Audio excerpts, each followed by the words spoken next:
Welcome back, everybody. It's Monday, January 16th, I'm guessing. Yep. John Aravosis here with the Aravosis Report. Welcome all. Hopefully my mic is working and everything else. Let me get the TikTokers rolling in here as well. Boom. All right. Oops. Hang on. Well, it starts. There we go. It started. Anyway, how is everybody? Hey, Otan. Thanks for the email this weekend. We are going to talk about that today. And hey, everybody, the TikTokers hopefully joining us shortly. TikTok always hope. Hey, Donald on TikTok. Thanks for joining. Anyway, hope everybody's doing okay. This is a holiday in America, Martin Luther King Day, who is a famous, probably the most famous civil rights, I would say actually is the most famous, probably not a probably, the most famous civil rights leader in America. Or he was actually in the 1960s. Anyway, so today is a day devoted to him. So it's federal holiday. So hey guys, Quebec and others, I'll give a quick shout out where you guys are, where you're all hailing from, if you would, and then we will get started. Strike in Wales. I think I've told you before. My only introduction to Wales is watching Torchwood. So I'm dying to go to Wales just to hear the accent. Hey everybody on TikTok. TikTokers are rolling in. Excellent, everybody. Oh, so yeah, not too much going on here in DC. Little, yeah, nippy. Actually, not nippy. The weather's been actually quite nice. Weather is unseasonably warm here in Washington, so that's been nice. But yeah, we waited another minute, maybe max, for folks. Short period of time. Can't speak Welsh. Yeah, I can't either. Hey, Kathy, thanks for the gift there. All right, guys, I will do a quick introduction, then we'll get rolling here. I am John Aravosis. Welcome to the Aravosis Report. This is my daily show, Monday to Friday, 6 p.m. Eastern, where we talk about the latest news from Ukraine. Got a decent amount of news today, interesting stuff across the board. Let's see. On TikTok, I was just going to say, the way we do this, I always forget. I've got to introduce this for the folks who might be new here. For about the first half hour or so, I do the news. I tell you guys the news of the day. Thank you, Kathy, for that. Appreciate it. Get the wave. Get the wave for our first whale of the evening. Thank you, Kathy. First half of the show, I will talk about the news. And then the second half of the show, we'll take your guys' questions, your comments, etc., analyzing the news. So let's dig right in. As you saw on TikTok, Kathy just gave a gift. I do appreciate the gifts because I am doing this for free, and you guys are paying my bills. I'm doing it full time. So in order to be doing it full time, it really helps you guys helping provide some income. So I appreciate it. Gifts on TikTok, super chats on YouTube. All right, let's get rolling. So, last thing. Sorry, real quick. Before we start the news, this is for the TikTokers. Thank you, Andrew. This is important for anybody on TikTok. And actually, I'll tell the moderators as well to let people know. I was told this a while ago by folks, and it was just reiterated by somebody authoritative who would know. On TikTok, you know how you buy diamonds or gold or whatever it's called when you want to do gifts for creators?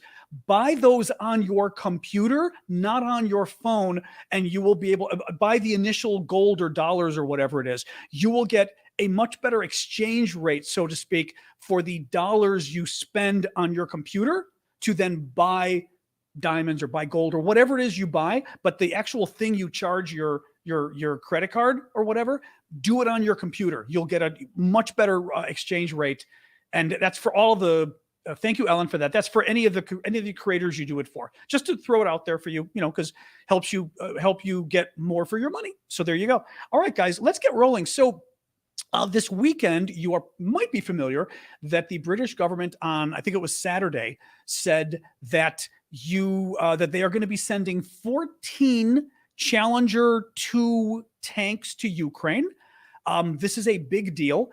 Now, the Challengers are tanks made in the UK, made in the United Kingdom, and while other countries have sent tanks to Ukraine before, they've sent Soviet tanks. They have sent the kind of tanks Ukraine has had previously. Now, keep in mind, Soviet Union has not existed for over 30 years. So Soviet tanks were made over 30 years ago, okay? And they don't work as well. Well, the other problem Ukrainians are having is they're running out of spare parts for these Soviet tanks because, it's not like anybody in the West is making them.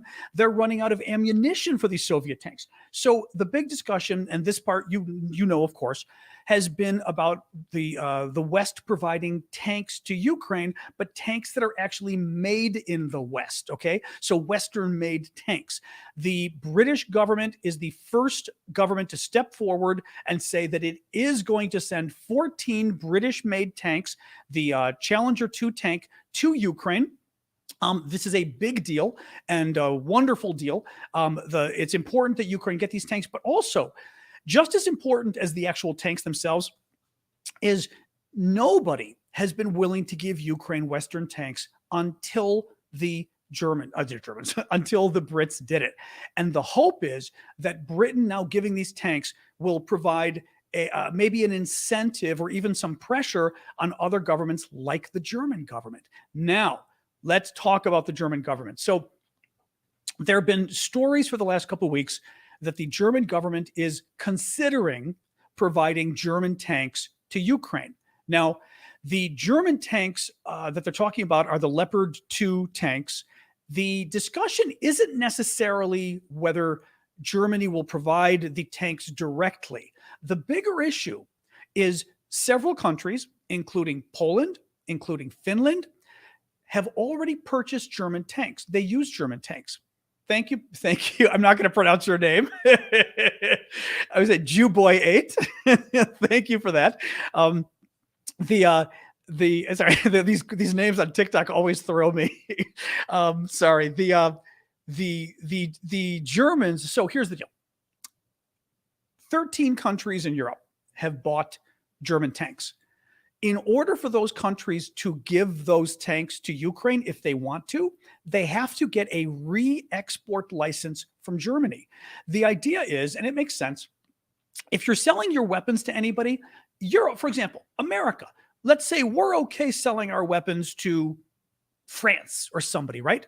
We don't necessarily want France to sell the weapons to Libya or whoever France might, Syria, I don't know, whoever France might sell them to. We want to make sure that we control, I shouldn't have picked France, but you get the idea. You always want to make sure you control who the weapons go to.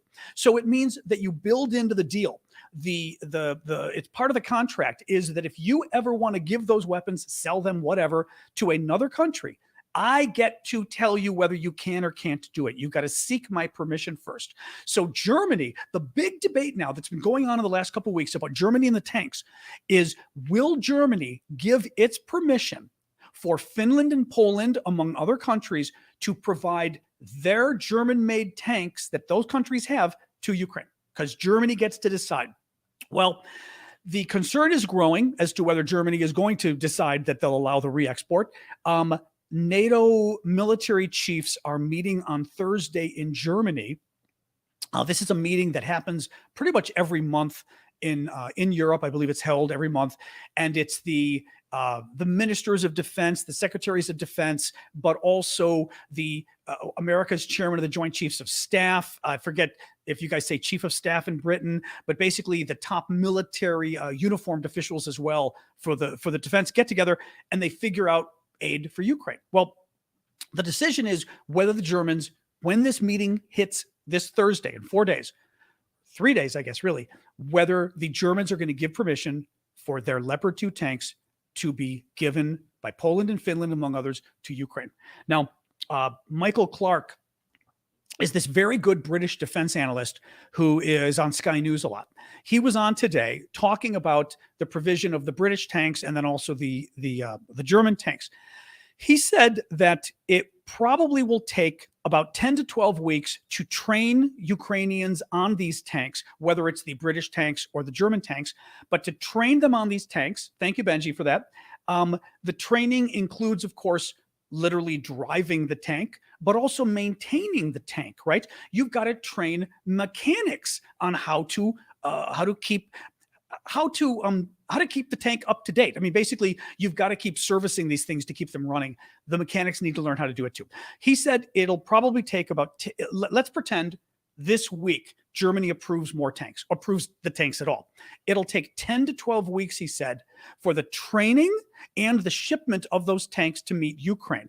Now, his concern is, and he says that's a minimum 10 to 12 weeks to train the Ukrainians and to actually get our tanks over to Ukraine. His concern is, Michael Clark, British defense expert, that Europe is going to have to decide this week, he said, the EU, European Union, NATO is going to have to decide whether we are sending tanks or not to Ukraine. And he means the Germans are going to have to decide because it takes so long for them to get there, 3 months. And the big concern right now, the big concern is, can I just say, we've got more of the Russian trolls, but today, I have to laugh. Because it always cracks me up. I've always told you, I like to sort of think that part of what I do here is help to educate you guys about TikTok and YouTube and stuff in general. And one thing you should know about like Russian trolls, and it cracks me up, they clearly get a troll is basically, somebody here to cause trouble. And the Russians are always sending people because they get pissed off at my TikTok account.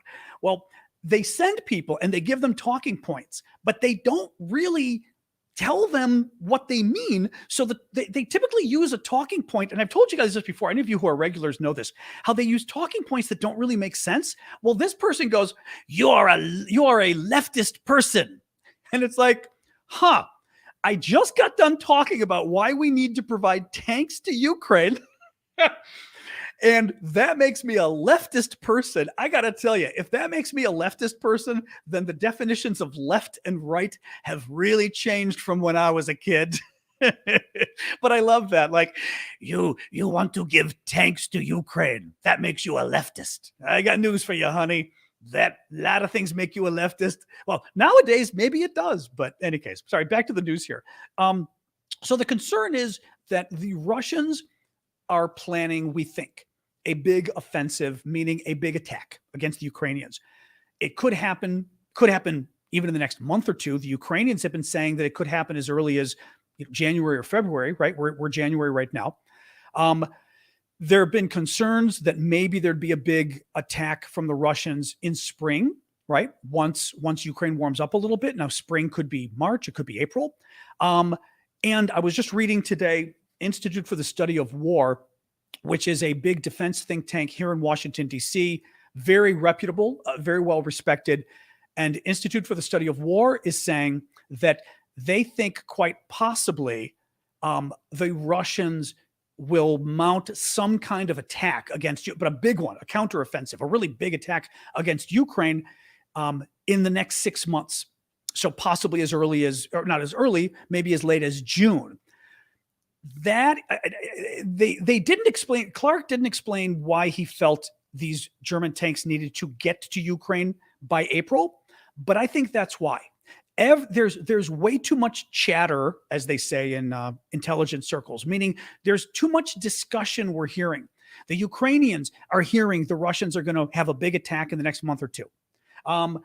The Institute for the Study of War is hearing the Russians are going to have some massive attack by June. A number of other officials are talking about possibly a big Russian attack by this spring, which gets you to March, April, even May, right? So the concern is that if these weapons are going to, if these tanks, these German tanks are going to get to Ukraine in time to help Ukraine fight back against Russia, either to stop the Russians from doing a massive attack on Ukraine. I mean, the Russians are obviously attacking Ukraine. No one's saying they're not already massively attacking Ukraine. But we're talking Putin appears to be building up once again to try to do some kind of, knockout blow to Ukraine. There was another story I was going to tell you later, but I might as well tell you right now that the Ukrainians are saying, I believe it was the Ukrainians, that Putin has ordered his new defense chief, Gerasimov. I say defense chief. Gerasimov has always been kind of the defense chief, but he then fell out of favor. But Gerasimov was just appointed the guy in charge of the war in Ukraine. Again, he kind of was in charge at the beginning. It's kind of a mess. Everything. Putin's getting basically pissed off at his military leadership. He's not happy how things going. So he keeps changing things back and forth. Thank you, 6 Hour. But the Ukrainians are saying that allegedly Putin has now ordered Gerasimov, the new guy in charge of the war in Ukraine, ordered him to take Donetsk, actually, I think Donbass in general by, let me see. When was it by? Is it by spring or in the next 6 months? Hang on a second here. Actually, it's a story I've got for later, but it kind of makes, by March, Donbass, by March. So these are the two easternmost provinces. Okay. Donbass, have a quick little look-see here. Donbass is the region out here It comprises two sub-regions. I love the word comprise. Comprises two sub-regions, Luhansk and Donetsk, okay? Together, they're Donbass. This is the area Putin really wanted. I mean, Putin wants a lot. He wants all of Ukraine, but this he really, really wanted. Now, currently, Putin controls most of Luhansk, although he's starting to lose control of parts of it in the north, right? With the fighting that's going on with the Ukrainians. And he controls maybe 50% of Donetsk, okay? And supposedly he's ordered his top general, to take all of that region by March. Now, good luck with that. I mean, just because you order it doesn't make it so. And you also it almost reminds me of, kind of crazy bosses I've had, but from the organization who shall not be named. But when the boss turns around and goes, "You're not trying hard enough. You're going to get this done by March." And you're kind of going, okay, if I weren't trying hard enough, then sure. But I actually have been trying, so simply ordering it doesn't make it so, right? But in any case, there you go. Let me tell you a little bit more about, actually, I'll do a quick little reset and then I'll continue here. The reset is just what I do occasionally because people come and go at different times during the show. So just to introduce who I am for anybody who's new here, I am John Aravosis. This is the Aravosis Report. This is my nightly show that I do across TikTok, YouTube, also. I was going to say Ukraine. I'm in Ukraine as well, apparently, but online. Thank you, Mariachi Hat, who is the alley. Thank you for that. Typically the first half of the show, I tell you guys the latest news, and the second half, I take your questions. Questions you could submit on TikTok via the Q&A link in my profile. Please go there to submit them. And on YouTube and everywhere else, obviously just use the comment box at the bottom of the screen. I do appreciate your gifts because I am doing this for free and I am doing it full time. So your guys' gifts on YouTube, on TikTok, help keep me going quite literally. So I appreciate the financial support. Let's keep going. Oh, and I've got a Patreon as well. Sorry, I always keep forgetting. I've got a Patreon. You can check out at patreon.com/Aravosis. It's another way of supporting my work. So thank you for that. Thank you, Prayer Marine. And on TikTok, you can always just go to my profile. All of my links are in the profile. Linktree, you'll see it. Click it. Patreon, you name it. Okay, let me keep going here. So Institute for the Study of War. No, excuse me. No. This is the IISS. This is the the International Institute for Strategic Studies. Pretty sure that's what it is. Very, very esteemed think tank in London. Thank you, Sig Sauer, for that. Very well-known think tank, very respected, okay, in London. And the New York Times was quoting them, talking about why it is that everyone wants Germany to provide these Leopard 2 tanks, right? Like, aren't there other tanks like the American Abrams? Here's what they had to say about the Leopard 2s that the Germans have. The Leopard 2 is arguably the most successful modern Western main battle tank design, said Bastian Giegrich, director of defense and military analysis at the International Institute for Strategic Studies, a think tank, wrote in a report. By creating a pool of available tanks, he said, Western countries would be able to both replenish Ukraine's fleet, which has suffered attrition in the conflict, and add to its capabilities. It is believed that for the Leopard 2 tanks to have any significant effect on the fighting, around 100 tanks would be required, he wrote. Now, that's another issue, which is interesting to see the different experts talk about how many tanks Ukraine needs. The numbers I've seen have been a minimum of 50 to make any difference at all. This expert from London is saying around 100. I've seen other experts say 150, defense experts, Western, say 150 to 200. The Ukrainians, of course, are asking for more than 200, but it's their job to ask for more. But at least 50 to make a dent. But if you really want to make a difference, they need 100 to 200. Let's keep going here. So interesting other story. There are a lot of interesting news that kind of broke in the last day. Quick sip of water, and I'll tell you about Wagner Group. A top commander from the Wagner mercenary group, a Russian group of basically hired military guns, just defected to Norway, which is kind of wild. So listen to this. And I'm trying to think, oh, shoot. I always like to write down kind of where I get these stories from. Probably Sky News. I'm going to guess this is Sky News. The Norwegian Directorate of Immigration, also known by its Norwegian acronym UDI, confirmed to the Associated Press that Andrei Medvedev, a former high-ranking member of the Wagner mercenary group, has sought shelter in Norway.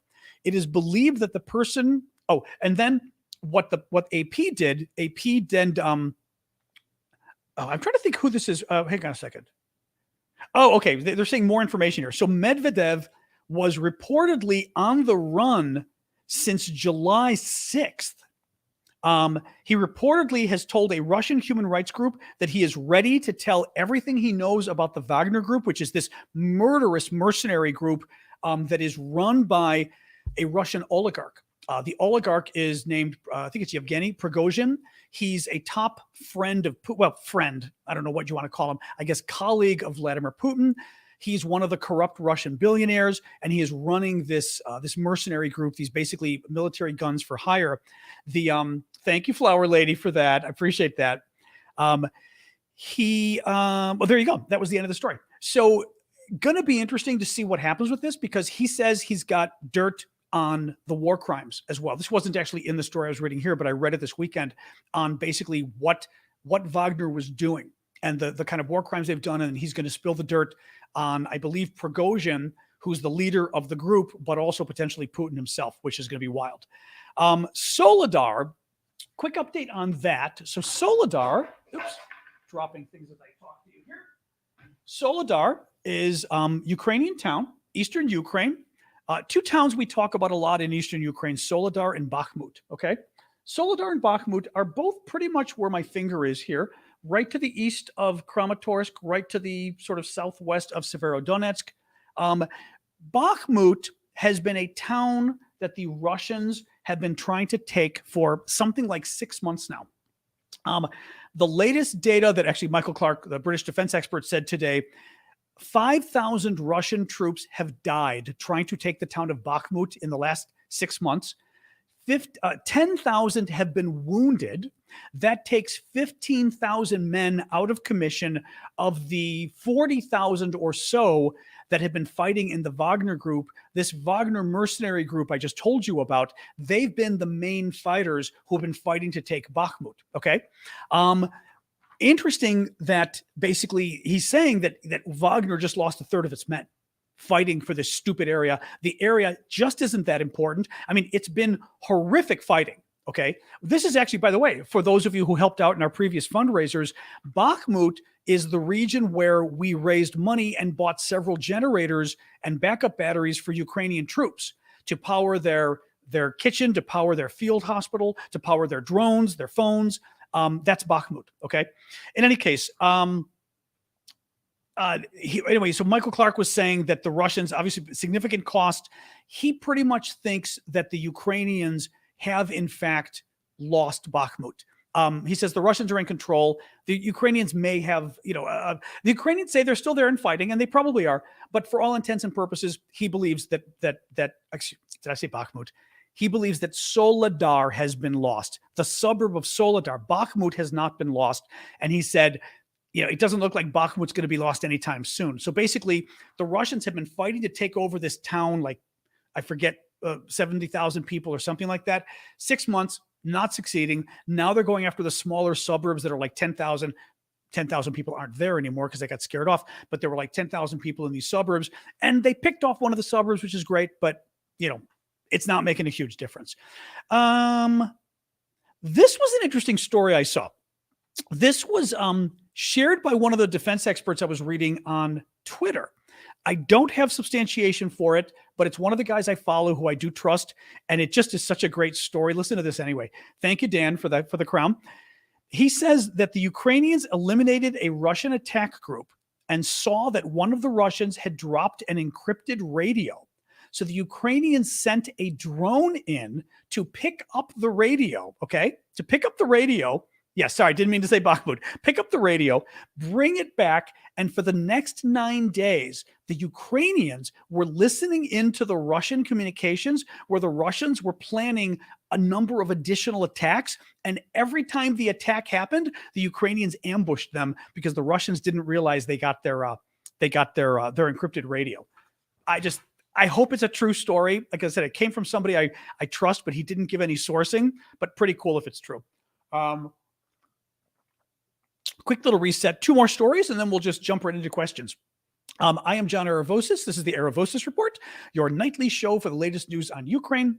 I do this Monday to Friday, 6 p.m. Eastern, And as always, for about the first half hour, almost done right now. Thank you, Darlin, for the hat. For about the first half hour, I give you guys the news, and then the second half hour, I take your guys' questions and comments, and your opinion of what's going on, etc. You can submit your questions on TikTok via the Q&A link in my profile, on YouTube and elsewhere. Use the comments at the bottom, and please do keep the gifts coming on TikTok and YouTube. They do support my work and help me keep going. So thank you.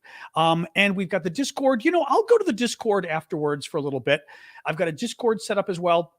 Discord.aravosis.com. Again, on TikTok, just go to my profile, look at the link. It's easiest. But we'll go to the Discord afterwards and hang out a bit. So this is a weird story. Okay. This is a very weird story. Thank you, Bonnie, for that. I heard about it this weekend. The Russians, of course, are claiming it's an accident, but listen to this. 3 Russian troops were killed and 13 injured in Belgorod. Now, Belgorod is a Russian town right across the border from Ukraine. Here's northeastern Ukraine. Here's Kharkiv. Okay. Kharkiv is maybe 20 miles from the Russian border. Go 25 miles beyond the border, like right here where my finger is Belgorod. So it's right across the Russian border. Thank you, Loyalty, for the crowns there. Right across the Russian border. 3 Russian recruits. These are the new recruits that were recruited in September.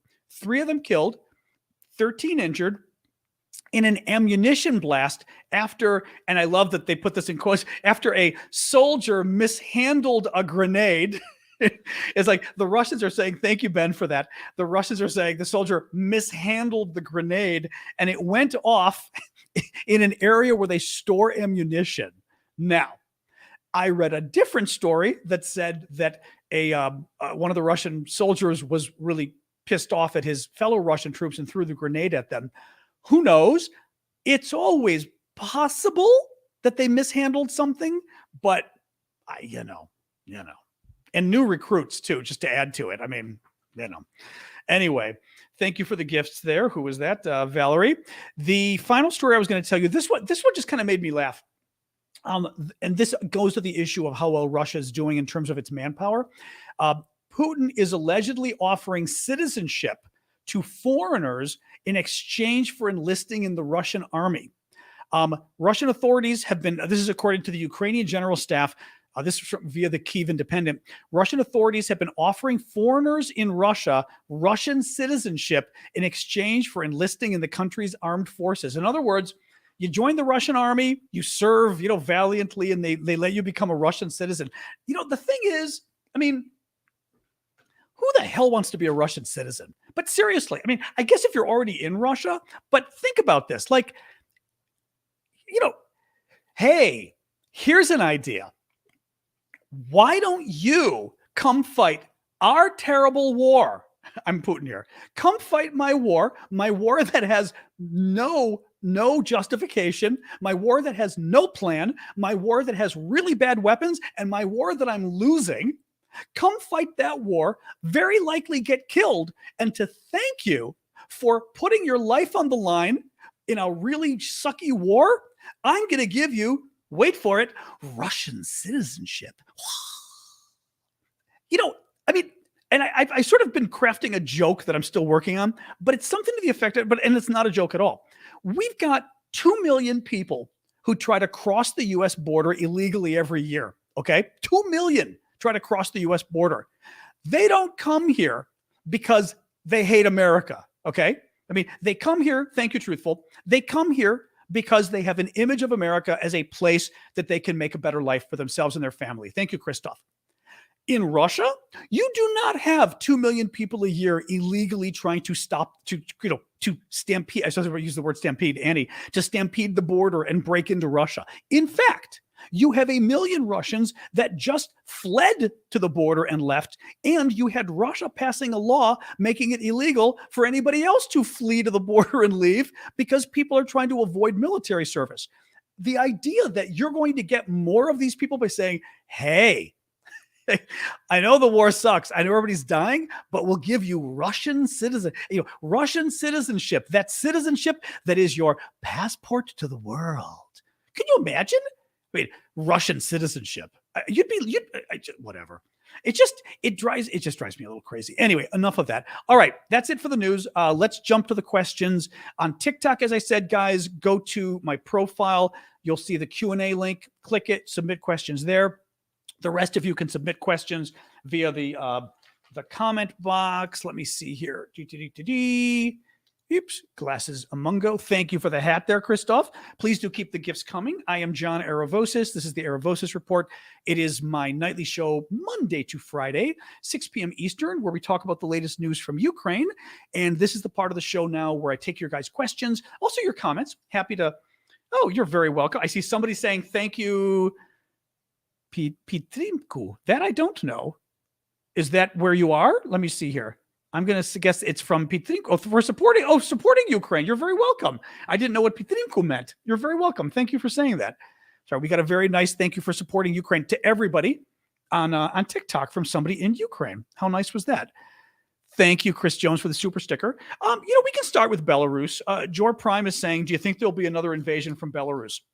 So not yet, although I think it's getting warmer, so to speak. The Belarus is a country up here. Okay. Oops, I'll show you over here. Russia all over here and many other places. Belarus up here, Poland over here, other NATO countries down here. Belarus run by a dictatorship. Thank you, Lilia. I will get to that in a sec. Run by a dictatorship. And the Russians have been trying to get the dictator Lukashenko to basically invade Ukraine for, 10 months now. And Lukashenko hasn't done it. Now, Lukashenko has helped Putin by letting the Russians invade via Belarus. So the Russians invaded across the Russian border, and they also went into Belarus and came down from the north. That was part of the Russians' big attack where they were trying to take Kyiv, the Ukrainian capital, back in February and March, and they lost massively, right? So the Russians have been having a lot of joint exercises with the Belarusians. The Belarusians have been doing a lot of training of their troops. The Russians have moved a lot of troops. I believe they've got around 10 or 15,000 troops in Belarus. And, there's been concern about what the Russians are up to, whether the Russians are planning to invade or what they're doing. Now, up until now, the military experts are saying that they do not think Belarus is going to invade, at least not now. They think that there's a slightly greater chance today than there was 6 months ago of Belarus invading, but it's still very low. Now, one possibility, though, is, and I've been wondering about this, Putin apparently, I think he may be planning some kind of huge exercise with Belarus come next September, so September of 2023. I'm wondering whether part of Putin's big, huge counteroffensive that he may be planning, he may want some troops to come, through Belarus in the north. The problem, just to basically, we talked about this before, lock in some Ukrainian troops. Because if the Belarusians are threatening to invade, Ukraine has to keep thousands of troops there just in case.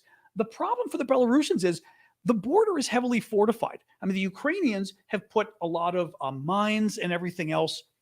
One time I said mimes, which I thought would be very funny, stocking the border with mimes. That would scare them away. Mines with an N along the border. I was watching Michael Clark today on Sky News say that this area, more or less, is basically marshlands. Like, it is all wet, horribly wet marshes where, swamps, where you do not want to cross through this area. So there isn't a lot of room for the Belarusians to do much. They've got a small army and they've got a bad army. Nonetheless, as part of some larger attack, who knows, right? Who knows? All right, let me see. Sorry, we had a couple different of the super chat questions. Thank you for those. Or actually, Lily. Oh, no, there was Lilia and there was somebody. Hang on a second. Did I not? Hang on, just looking really quick. Oh, no, it was just Lilia. Okay, Lilia, I thought it was somebody else's. Okay, Lilia. A lot of Middle Asia men come to Russia to work and send money back home. Okay, like middle class Asians, and send money back home. And they've been trying to get Russian citizenship. Oh, interesting. Okay, this is for those guys. Interesting. Okay, wow. Jeez, man. But I mean, they're Asian businessmen in Russia, and they're going to go fight in the war of Ukraine. God, I mean, Jesus. So pretty much Putin just wants to get anybody he can. Send in the mimes. That needs to be a song. Send in the mimes. All right, thanks you, Lilia. Now, Otanbot was asking, how does the potential threat of missile and airstrikes from the airspace of Belarus impact Ukraine's defense strategy? I'm not sure it changes much because there already have been airstrikes from Belarusian territory. The Russians are already using planes taking off in Belarus, among other places, to attack Ukraine. What I don't recall, and does anybody else recall out there? I don't recall if the Russians have also been using. Oh, from Kharkiv as well. Hi, Genter. We're getting all the Ukrainians tonight. This is great. Somebody's just saying hi from Kharkiv as well. Good to see you. Welcome.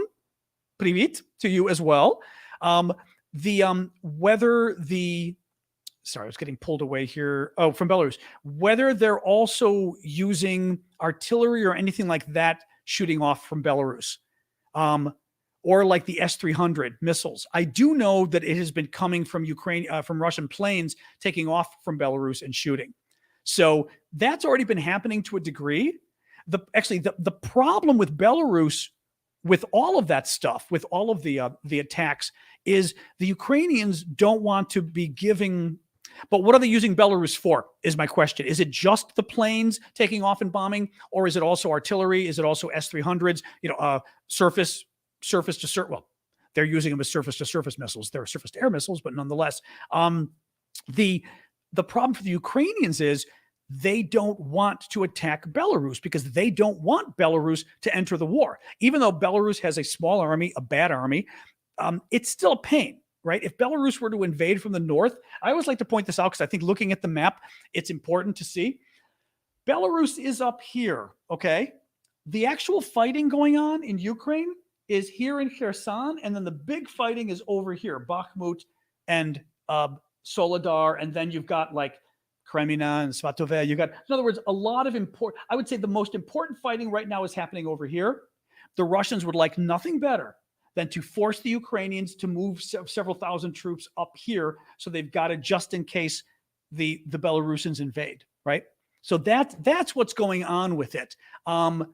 But the Ukrainians have been careful not to attack Belarus because they don't want to give Belarus a reason to enter the war because it's a pain in the ass. Even if they think they can beat Belarus, they don't want to waste the men and the ammunition. They want to be going after Russia, right?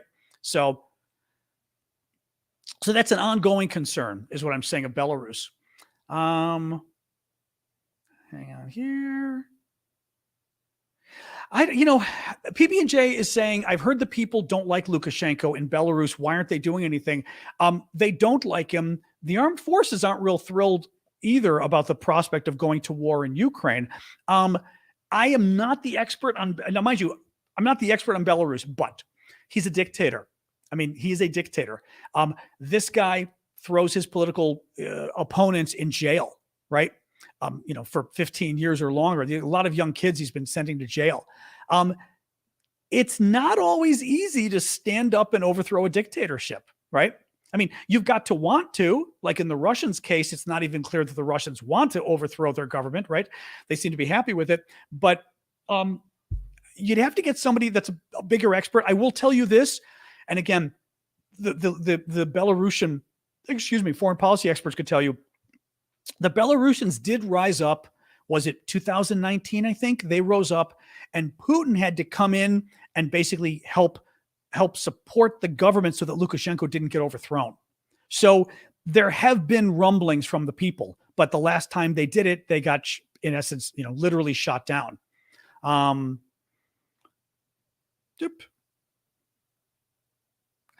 Even more so. Okay, Lilia was saying, sorry, she was clarifying the Asians that come, the Asian men who come to work in Russia, who basically are the ones that Putin is trying to offer citizenship to if they will fight in the war.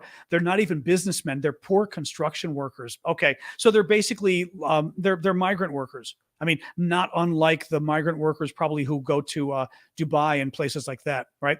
That's my guess. Yeah. No, it's just very sad. Yeah. Let me see here. Interesting. All right, let me do a quick look at my phone for the TikTok questions. Hang on here. Q&A. Oops, I'll get my glasses on so I can see. TikTok questions. As I said, you could always add them in the Q&A link in my profile on TikTok.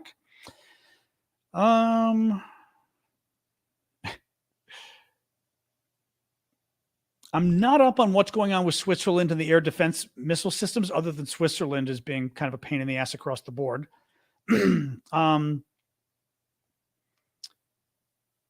Are the grain exports still going out freely?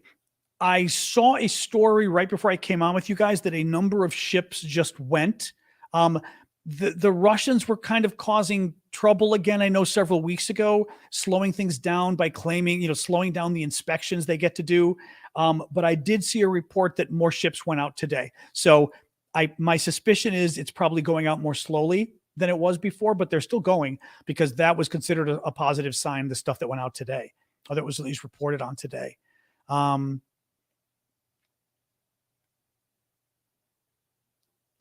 Well, this is okay. Copius is making a point about Belarus invading Ukraine. He says, I think the case is still the same case. Lukashenko, who's the dictator in Belarus, needs the army at home to avoid mutiny, meaning he needs the army at home to avoid the Belarusian public rising up and overthrowing him, right? He needs his own military. And Poland told them many times and loudly, if you step into Ukraine, we will meet you there. Now, well, here's the interesting thing with that. I don't know whether Poland's bluffing or not, but I will say this. Duda, the president of Poland, I think he's president, Duda, isn't he? Not prime minister. Yeah, he's president. He does not seem like somebody who bluffs. He's somebody who has really been willing to stand up to the Russians. Remember, he's the one who wanted to give the MiG fighters to Ukraine at the very beginning. And it was the U.S. and the Germans who freaked out. Thank you, Verbijani. I'm not going to be able to pronounce your name there, but thank you for the glasses there. So yeah, if Duda said he would, if the Belarusians dare invade, he'll meet them, I would not be surprised that he would. I wouldn't be surprised that he wouldn't, is what I mean. Okay, let me say that correctly. I would not doubt his word. That's what I mean. There is actually, yeah. Lion Top is saying, thank you, Chelsea, for Chelsea Troy for the gifts.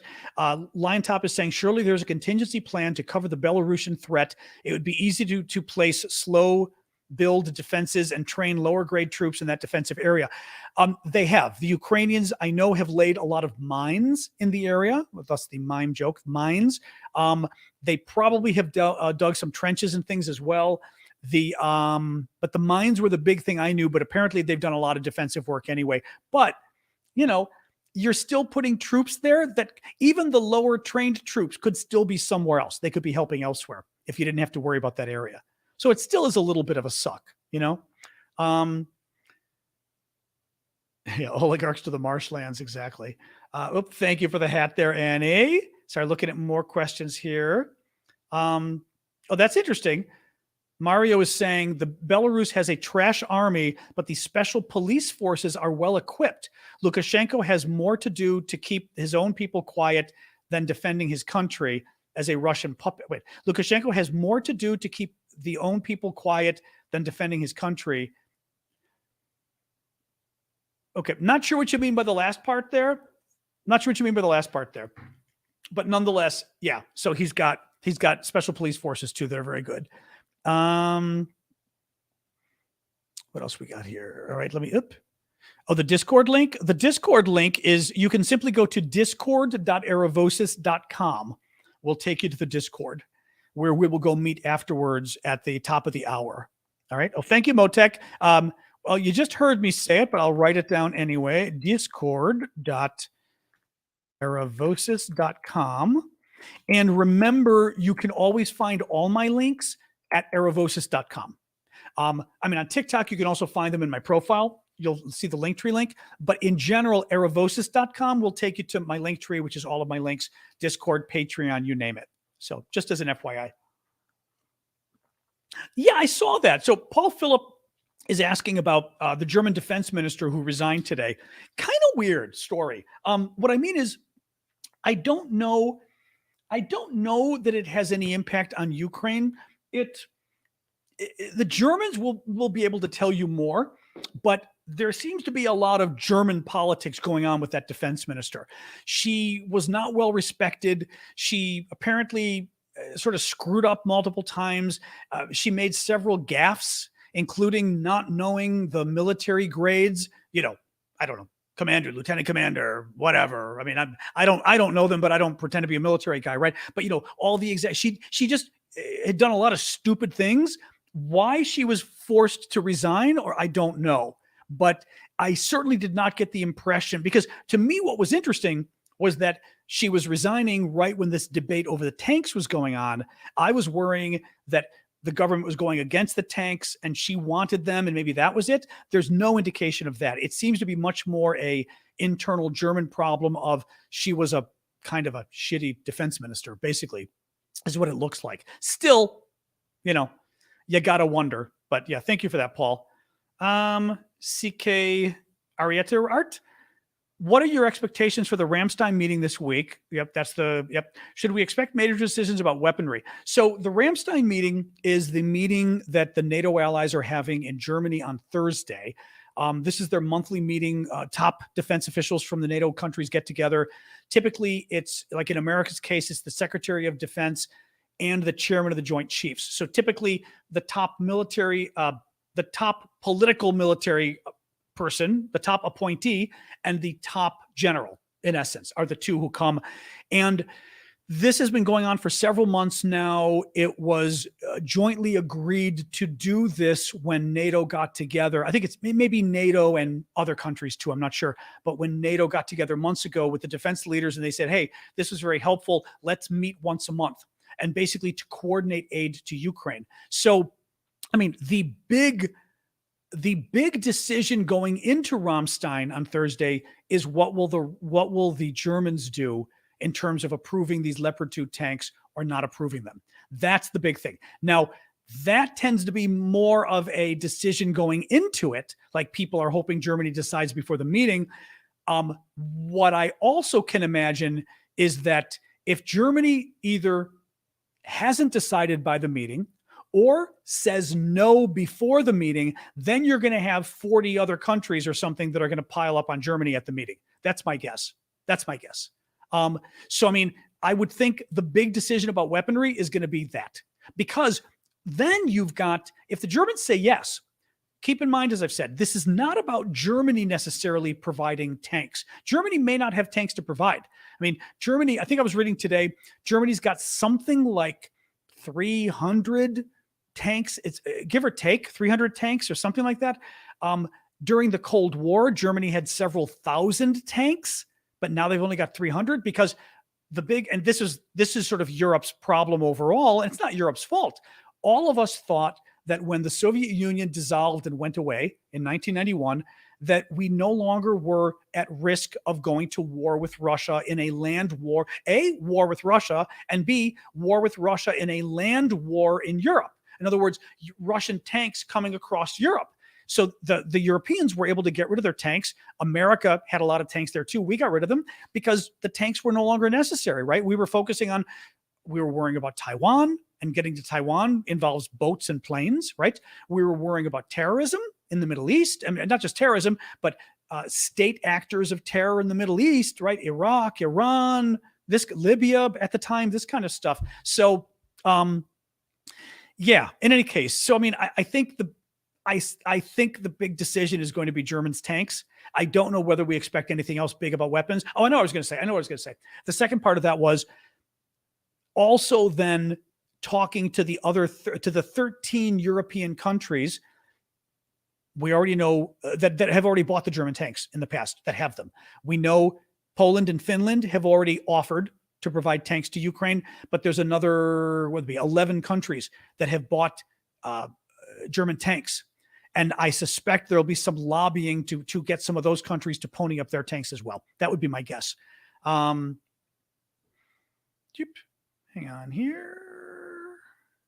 Let me look at my phone again for their TikTok question. Hang on, guys.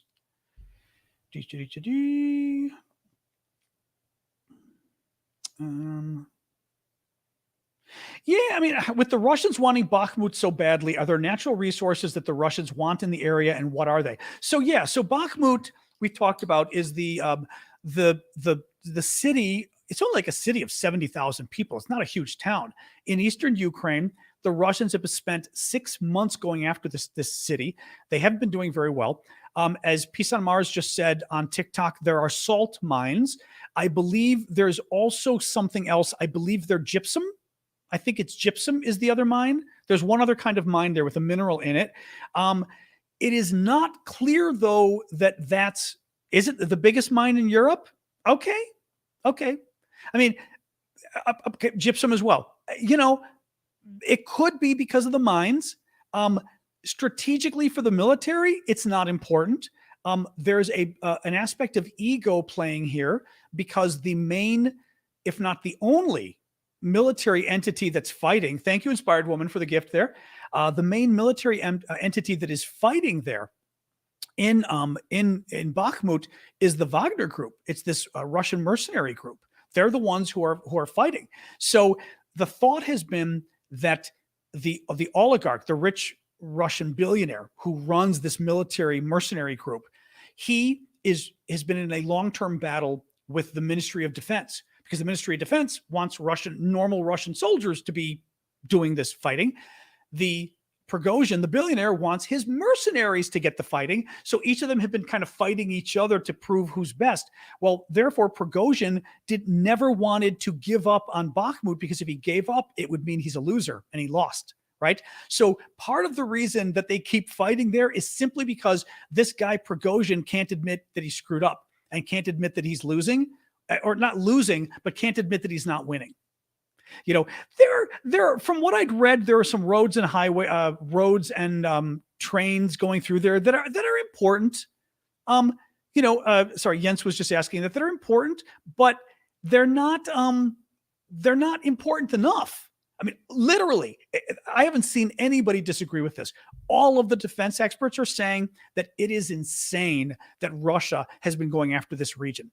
Not this region, but this town of Bakhmut, and then Soledar, which is the suburb. Zero military sense at all. It has not been worth the death of their soldiers. It has not been worth the resources. It just makes no sense at all. So, there you go. A German play on words. Oops. Anyway, I don't know. There's other stuff here. Oh, B. Smith. How will Russia respond if Ukraine invades Crimea? It may not be the $10,000 or the $60,000 question. That is the ultimate question. I have said from the beginning that I think NATO is fine with Ukraine getting back most of its territory. Okay. The Russians in 2014 invaded and they stole Crimea. Then the Russians invaded February of 2022, last February, and they took this territory more or less. I think NATO is fine with the Ukrainians getting back this territory, 64,000. There you go. I did screw it up. Getting back this territory. I think NATO's a bit freaked out about Ukraine getting back Crimea, because Crimea is so important to Putin and Russia, blah, blah, blah, blah, blah, that they're afraid would he use nukes? I mean, the whole thing, right? So that's the issue. Again, I think there is zero chance Putin's going to use nukes. It's the same. I'm not going to go through the analysis because we do this almost a couple times a week. But the same reason Putin wouldn't use nukes now is the reason Putin won't use nukes if Ukraine invades Crimea. It doesn't help him. I mean, thank you for Verbijani, your name I can still not pronounce for the hat there. It's not going to make it any easier for them to invade. They want the land. They don't want to nuke it, right? You don't nuke land you want. You might nuke the other guy, but you're not going to nuke Crimea. Now, he could possibly try to nuke, Odessa or something. Again, then NATO enters the war. If Putin does that, NATO enters the war. And you might even get countries, hopefully you would get countries like China and India turning on Russia if Russia were to use nuclear weapons. So this is the problem I have, is I just feel like I would love to know who is advising the NATO presidents and telling them, at least telling Biden, I think, and probably France and Germany probably too, that Putin's going to use his nukes if the Ukraine is, because honestly, Putin's in trouble. Putin doesn't have a lot of options for what he can do outside of nuclear weapons, and I don't think he can. Well, invade. That's true. That's a good point too. No, yeah, me and you, Klaus is raising a good point too. We shouldn't, and I mean, it's not your fault, B. Smith, but we shouldn't say Ukraine invading Crimea, of course, because Crimea is Ukrainian. So the Ukrainians would be taking it back. But the point is, and B. Smith is right, the point is find a word to use. It's Ukrainians attacking Crimea because they're already attacking it. It literally is invading, though. You have to find a better word for it.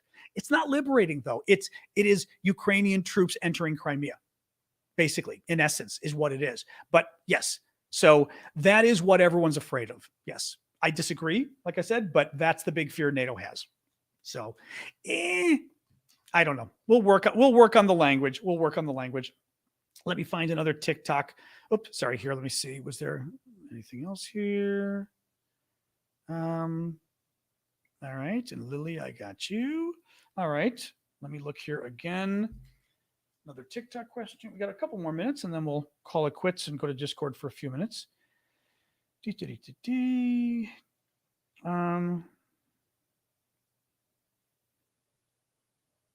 No.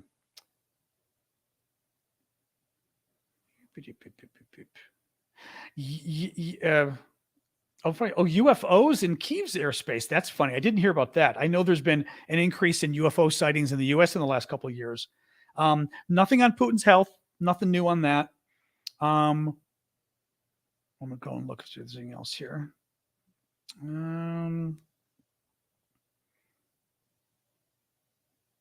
Yes, the ex-commander of the Wagner group, one of the commanders, one of the top guys, has fled to Norway and defected. And hopefully he is going to be telling the Norwegians a lot about Prigozhin, the Wagner group overall, war crimes, which will be very interesting because this is how war crimes get prosecuted. Basically, you've got the chance of this guy being able to, well, at least give testimony against the commanders. But what if he's got documents? That would be interesting. If this guy had documents, that could be really interesting, you know? All right, I'll look for one more question here, and then I will do my recap, and then we'll go to Discord for a little bit, and then I'm going to have some dinner. Well, I had dinner earlier, but I'll have a little bit more. Yeah, the aliens are getting worried. We're all getting worried. Yeah, not the only ones. Is there lithium in Ukraine? I don't know about that. El Polon is saying there's lithium in Ukraine. Thank you, Lex and Nady for the thing there, the cactus. Let me look and see if there's any more. I don't think we got any more here. All right, let me do a quick recap, and then, well, the problem is the war crimes. I'm with you, George, but the problem is war crimes are extremely difficult to prove. So you do need a lot of proof, and you do need a lot of evidence, and they're just very difficult to prosecute. And then they're difficult because you also can't get your hands on the actual people you need to prosecute. All right, let me tell you really quick. I'll do the quick recap of the news, and then we'll go over to the Discord. So thank you all for joining. Yes, recap is back. So the quick recap of the news we covered today. Britain announces 14 tanks going to Ukraine, and the big concern and the big decision is what will Germany do in the next several days. Germany, it is expected to reach a decision by Thursday as to whether it will allow NATO allies to send their German-made tanks to Ukraine, because Germany gets veto power. I then talked about how a British think tank explained how the Leopard 2, the German tank in question, is arguably the most successful modern Western main battle tank design. And that's one of the reasons that people are so interested in getting them to send to Ukraine. 100,000 Ukrainian troops just arrived in Oklahoma to begin training on how to use the Patriot missile system. I forgot to mention that earlier. Turkey is, oh God, I missed the Turkey thing. You know what I did? I'd skipped a bunch of I had skipped several stories I wanted to talk about. So really quick, Turkey is playing games. All right. Turkey's playing games again. Turkey and Hungary have to approve the accession of Finland and Sweden to NATO. For any country to join NATO, all the other NATO countries, each one its parliament has to agree. Okay. Everyone has agreed except Hungary and Turkey at this point. Hungary has said they're going to vote this month. So hopefully that's happening soon and that it will not be a problem. Turkey is being a turkey, and Turkey has been playing games. The Finns and the Swedes have done everything Turkey asked, and Erdogan is treating it like his own little market, and he's, his own little souk, at least the Arab souk. I don't know, the Middle Eastern souk. I don't know what you call it in Turkey. And he's trying to haggle, and he's trying to get more now. Well, the latest BS from the Turks is claiming that they want Sweden to extradite like 130 terrorists, as the Turks call them, people that may or may not have been involved in an effort to overthrow Erdogan's government. And that demand was, I think, today from the Turks, saying you don't turn over these 130, and we're not gonna let you join NATO. At this point, somebody from NATO has to give the Turks. First of all, I mean, there's a number of ways you can do this. Really, one possibility is just to move ahead then and give the Greeks a very big arms sale. Give the Greeks. The Turkey is, I should say, Biden already proposed giving Greece some of the America's newest fighter jets. I think it's the F-35, the newest fighter jets, and selling them, and then selling to the Turks some F-16s if Turkey agrees to let Finland and Sweden into NATO. I think at this point, and I hope America is doing it behind the scenes and telling Turkey, you know what, enough's enough. You're playing games. And at this point, if you want to go embrace Russia, you go embrace Russia. But as you've just seen, Russia's a dying power. They're a losing power. They're a weak power, and their weapons suck. And if you want to take on Greece in the future, and Greece is going to have NATO weapons and you're going to have Russian weapons, good luck with that. Because you just saw what happened when a smaller power took on Russian weapons. The smaller power won. But I would tell the Turks, and we're going to be arming the Greeks with even more weapons. So, but at some point, they've got to tell Putin to Erdogan to go screw himself. But I would almost guarantee you that, Biden is doing all sorts of diplomacy behind the scenes to make this happen, but still obnoxious as hell. The other thing is I was going to mention it and I forgot to mention it because I skipped a couple stories. There was a horrific Russian attack this weekend on an apartment building in Dnipro, Ukraine, eastern Ukraine, but not really near the battles, really. It's Dnipro here, okay? But, the occupying Russians are here. So it's not really that close to the war front. And the Russians sent a cruise missile, or KH-22. It's the 22. I believe it's a cruise missile at the building. It is a missile that is intended for blowing up aircraft carriers. So, I mean, the missile is meant for serious damage, okay? And they blew up an apartment building. The latest death toll is at least 40 people killed in this attack. Really horrific. I will say this, Putin didn't do himself any favors, because if I were Germany right now, I would be even more worried than ever about the optics of Putin doing this. Because guess what? Putin now has, Germany is now in a position where Russia has done one of the worst war crimes of the war. And Germany's going to turn around and do Putin a favor by saying, no, we're not going to send weapons. I just think it puts additional pressure on Germany that Germany did not necessarily want right now. So that's good. That's very good. Anyway, all right. The rest of the stories we covered. Russian mercenary group commander has defected to Norway. He'll be sharing lots of secrets. In Soledar, the Russians appear to have captured most of Soledar, a town in the east, but again, strategically insignificant. And it cost the Russians 5,000 military dead and 10,000 wounded to get this little town that doesn't matter. Putin has ordered his new commander of the military, of the war effort, Gerasimov, to seize the Donbass, which is 2 regions in eastern Ukraine, by March, according to Ukrainian intelligence. Ukrainians eliminated a Russian attack group and got their encrypted radio, and then were able to listen in on all of their attack plans for 9 days, thwarting them. 3 Russian soldiers were killed and 13 injured in Russian Belgorod in a grenade mishap that also may have actually been a disgruntled soldier, not a mishap. And then finally, Russia is offering citizenship to foreigners in exchange for enlisting in the Russian army. All right, guys. That is it for today. We just hit 200,000 likes on TikTok. Thank you guys for helping do that. Thank you again for the gifts. You guys have been wonderful. Moderators, as always, you're wonderful as well. I can only imagine the fun you have here. Although I will say, I like moderating. Like, it's kind of fun to not have to worry about the show and just to be zapping the bad guys. It's like the mosquito zapper. It's like, in any case. So thanks for joining us, guys. I will go to the Discord for a little bit. It's discord.aravosis.com. Not too long. Maybe I'll cut some. I just made some, actually, I'll probably cut a piece. I made some sourdough bread, and it did very well today. So I'm very happy. My sourdough worked well. So I'm going to cut a little slice as a snack during the Discord. But join me there, discord.erevosis.com. Otherwise, you can join us tomorrow night, 6 p.m. Eastern. All right, guys? Thank you so much. Thank you, mods. Thank you, gifts. And we'll see all you guys tomorrow. All right, Tuesday. Thank you. Goodbye, you guys first. Boom.